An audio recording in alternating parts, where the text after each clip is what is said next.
Lars, it's a great pleasure having you today at the Data Innovation Summit. Thank you for being here and sharing your knowledge.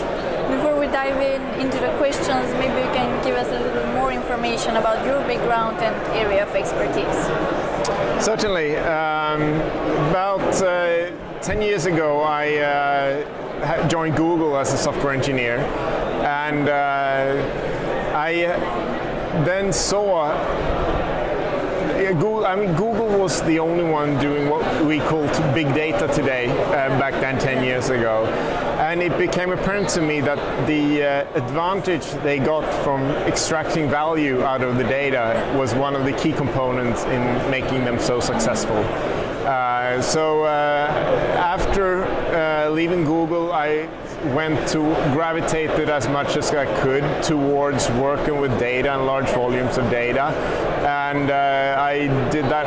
I worked with a large data processing system at Spotify and then at Schibsted Media Group.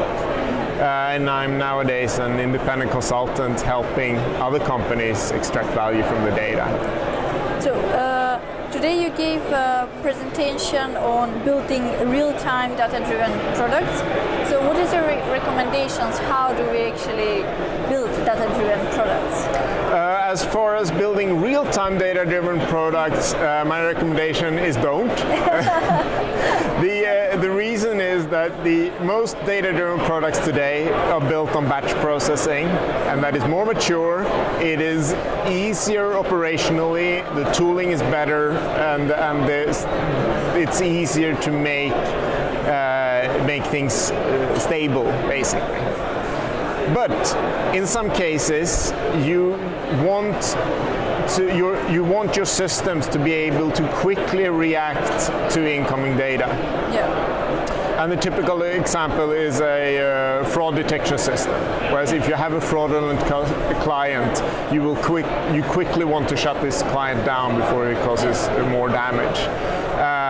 And in those cases, you try to build systems that react quickly to data. And there has been technology around for ages that do this, but in a more or less an ad hoc fashion. The patterns that have emerged in the past have not been nearly as successful as the architecture patterns that we have today. So my presentation was about giving an insight into those new patterns and the tooling that you want to use and some of the challenges that you might face. Yeah, that's my following questions. Like, what is one of the main challenges when implementing this? The main challenges are dealing with real-life difficulties. It's easy to build a demo or build a proof of concept application. But then sooner or later reality strikes, and you will make mistakes, you will introduce bugs into your application, you will have networking issues so that some of your data is late, but you nevertheless want to process it. And handling these challenges, handling these issues is a fundamental and difficult challenge. And there are no clear answers on what's best, and that depends on your use case. How important is it to have correct data? How important is it to have fast data? And how much engineering time are you willing to spend? There are a number of architectural patterns, and I spoke about them in the presentation, that can help you along the path. So which are actually the architectural and technology aspects that we need to plan ahead?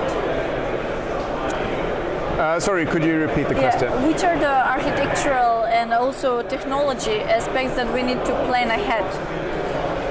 So as far as the architecture goes, you need to have a plan to handle when things go wrong. In particular, when you want to evolve your system. If you wrote a bug in your stream processing application, or you merely want to get a new version out there, how are the new versions deployed? If you don't plan for it, it will often turn out that there is a very particular order in which you need to deploy your processing components, and that may very well be an order actually in practice is not possible because there are circular references and so forth. So that is one aspect that you need to plan for, sort of deployment. And one other important aspect is how to handle schemas, because there will be assumptions between the components and what is in your data. And then these, the schemas will change. You will add new fields with data, and then these assumptions will change. And you need to have a plan to handle that in a reasonable manner in order to manage the complexity. So what do you think we can expect in the nearest future when it comes to data-driven products in the next 12 months? I think we can expect more patterns and tooling that help you with these things. And there are basically two companies where I expect to see announcements from in this area. One is Confluent, the company behind Apache Kafka. I know they do a lot of work on thinking about these issues, and their clients, of course, are affected by them. And the other company is Google, that have emerged.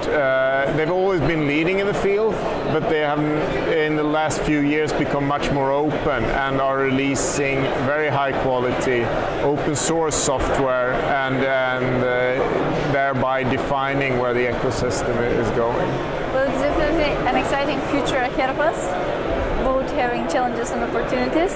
Thank you for contributing to this field and being here today. It was a real pleasure. Thank you very much.